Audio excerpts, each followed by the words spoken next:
All right, welcome to day 22.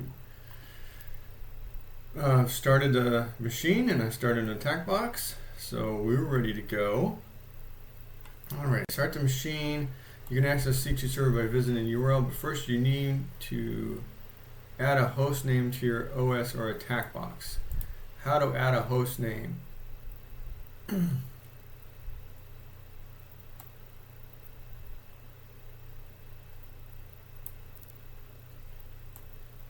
Add the hostname McGreedy2 by first opening the host file depending on your host operating system.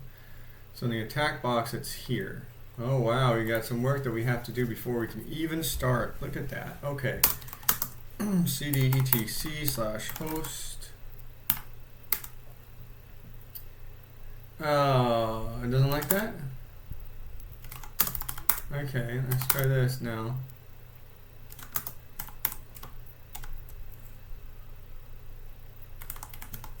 Host.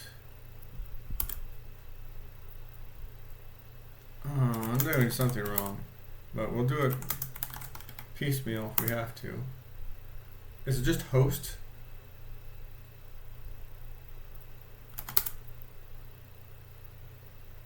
Well, here's host. It should be here. Host. etc host. Ubuntu or attack box. Maybe the file is just host.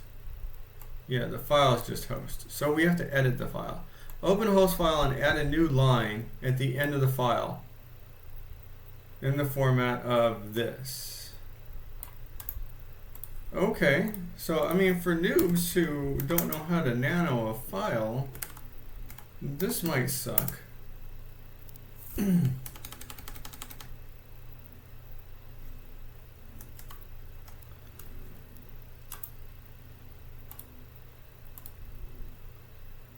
Alright, exit, yes. Okay, save the file and type into the activity. So we'll go in Firefox. And then we're going to go to this website.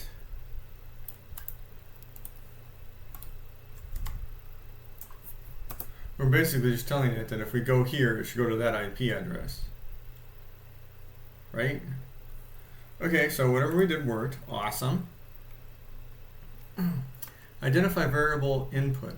Once we visit the URL for the command and control server, we'll see that it's protected by a login panel. McSkinny's pen tester team have launched different types of automated and manual scans to gain access, but all in vain. For a target to be exploitable through SSRF, which stands for server-side request forgery, we need to use some vulnerable input to forge the request to the server. Sometimes these requests can be found through scanning, viewing the source, or documentation logs. Ooh. Manipulating input. McSkinny noticed that documentation at the bottom of the page. Once we click on that URL, it redirects us to Endpoint API. Now we have some URLs we can try. Accessing through API.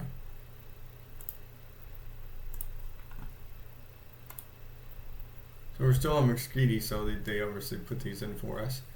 So this is what we're seeing here. Requesting unauthorized resources. We can see that one of the endpoints takes the URL parameter. If infected agent URL provides it, will fetch all files from the infected agent. But what if we change the URL parameter to a different IP and try to access the other file? We notice that if we change the URL parameter to any other file on the host, we can still fetch files like index.php, which will fetch index.php. File in the scheme, typically, for example, it's like this, often used. Usually you can access the file with etc password, connection string config, or connection.php to take control of the C2 panel. We can get to the C2 panel by accessing the file containing a password. Then we can log on to the box. Whoa, okay, so it's already expecting us to have done this. Well, they're not giving us the step-by-step anymore, are they? Huh? So we're going to have to figure out on our own.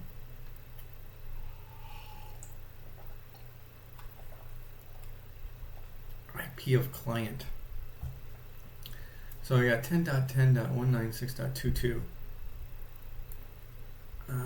That must be, yeah, so that is the VM. So what IP address do they want me to put in here? The IP of this?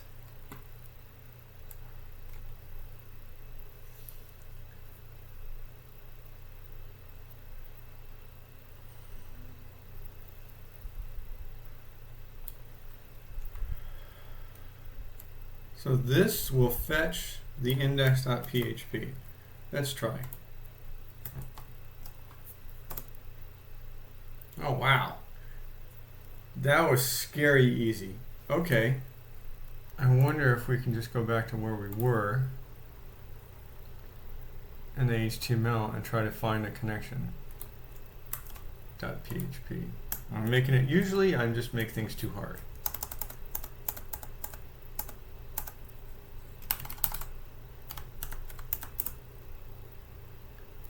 Oh, well look at that. So here's McGreedy as the username, and then the password is McGreedy and then some special characters.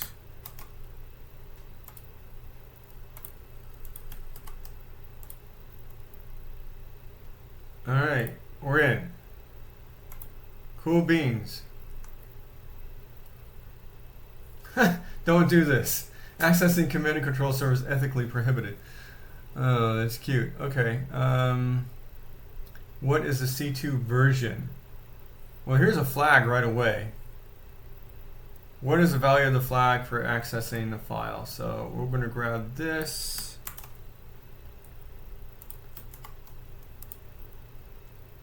Maybe that's not it. What is the flag value after accessing the C2 file? I'm pretty sure that was it, but maybe it was this one. Okay, well, oh, it says flag. That's never going to be right if it says flag. And it is this one, if I could get there. Come on, mouse. Behave. Behave.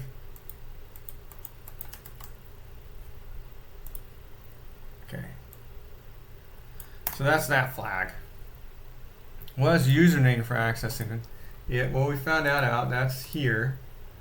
McGreedy. Maybe we're supposed to find out the C2 version before. So the command and control infrastructure used to okay. Does this say what it is? Does this say what it is?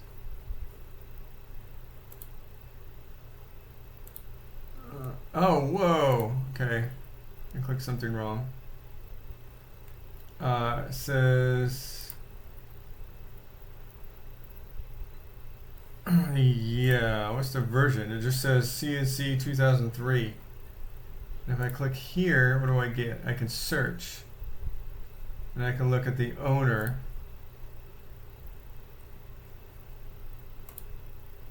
Yeah, that doesn't do anything, I guess. There's a flag, there's these things, 2 mobiles, 2 new computers, hacked assets, they've hacked 5 computers, 4 mobile devices, 6 such files.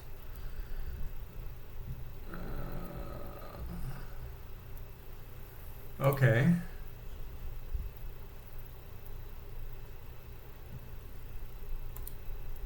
So maybe it was in the PHP file that I already had access to?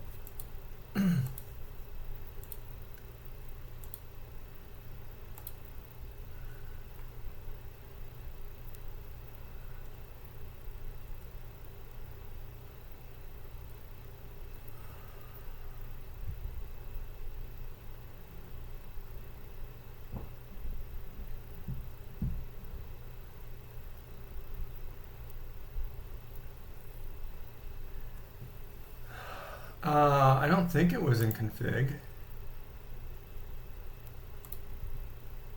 No. Did we try connection?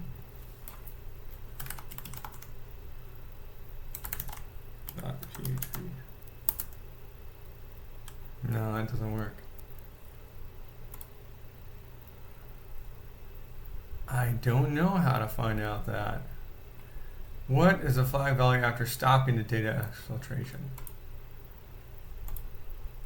Okay, I get to C2 panel access. Then we can log in successfully. To prevent this, the following mitigations are suggested: employing strict input validation, sanitize, and prevent malicious input. Using only allow list control, which ISP control. Applying network segmentation. Granting minimum permissions required. Alright, I'm not sure how to do any of that. Is often used to access file locator files. Usually to attack sensitive files like password and connection strings and config.php to take control of the C2 panel. So we took control of the C2 panel, but I still don't see like what version it is. And it's going to be stupid simple. So let's watch the video and see.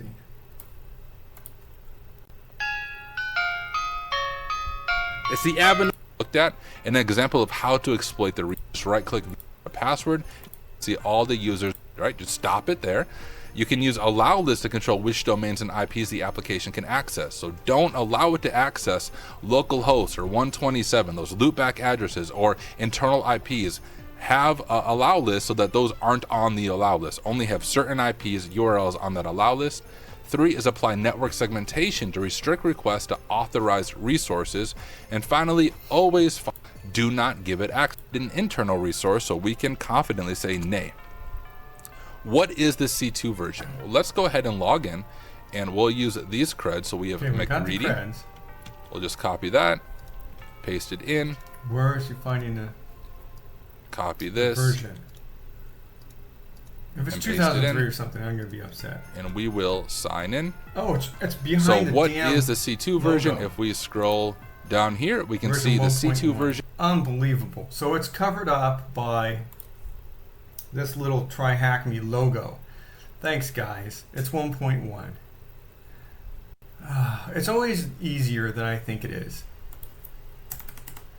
Okay, the value after stopping the data exfiltration. So that's the one that I need help with. So how are we going to stop the data exfiltration? Version is 1 in the C2 panel, and we also encourage you to try out okay. Agent that. Removed. Paste that. That's how he did. He removed an agent. So in the panel. So we'll copy that. And what is the flag value after stopping the data exfiltration from the McSkitty computer? So we can go ahead and remove this here and remove it. Let's stop this data exfiltration going. And there is our flag, agent removed 101. So we'll go ahead and copy that. Which one did he remove? Paste that in there. And then if you enjoyed the task, we'll complete that. And the SSRF room is really good. So if you have not done the SSRF room on TryHackMe, check it out. Which one did he remove? And what is the flag value after stopping the data exfiltration from the McSkitty computer? So okay, McSkitty, that's the first one. So we just click remove. And it says, are you sure?